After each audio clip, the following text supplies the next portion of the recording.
We were spared a good deal of fine, varied walking by our new friend, the rubber collector, for I noticed he let us out by a path nearly at right angles to the one by which we had entered. He then pitched into a pit which was half full of thorns, and which he observed he did not know was there, demonstrating that an African guide can speak the truth. When he had got out, he handed back Silence's load and got a dash of tobacco for his help.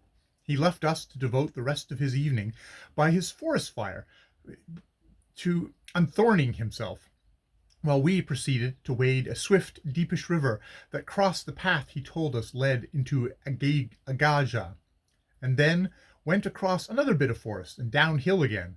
Oh, bless those swamps, thought I. Here's another. But no, not this time.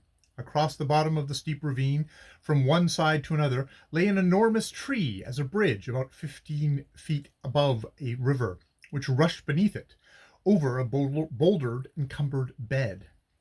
I took in the situation at a glance, and then and there I would have changed that bridge for any swamp I had ever seen, yea, even for a certain bush rope bridge in which I had once wound myself up like a buzzing fly in a spider's web. I was fearfully tired, and my legs shivered under me after the falls and emotions of the previous part of the day, and my boots were slippery with water soaking. The fans went into the river, and half swam, half waded across. All the Ajumba, save Pagan, followed, and Naguta got across with their assistance. Pagan thought he would try the bridge, and I thought I would watch how the thing worked. He got about 3 yards along it, and then slipped, but caught the tree with his hands as he fell, and hauled himself back to my side again. Then he went down the bank and through the water. This was not calculated to improve one's nerve.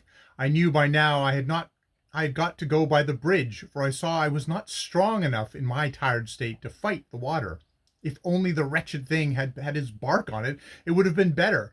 But it was bare, bald, and round, and a slip meant death on the rocks below.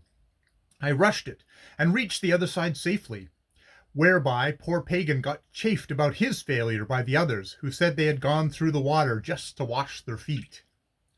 The other side, when we got there, did not seem much worth reaching, being a swampy fringe at the bottom of a steep hillside, and after a few yards the path turned into a stream or backwash of the river.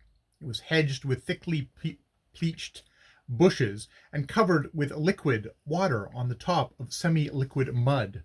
Now and again, for a change, you had a foot of water on top of fearfully slippery, harder mud, and then we light-heartedly took headers into the bush, sideways, or sat down, and when it was not proceeding on the evil tenor of its way, like this, it had holes in it.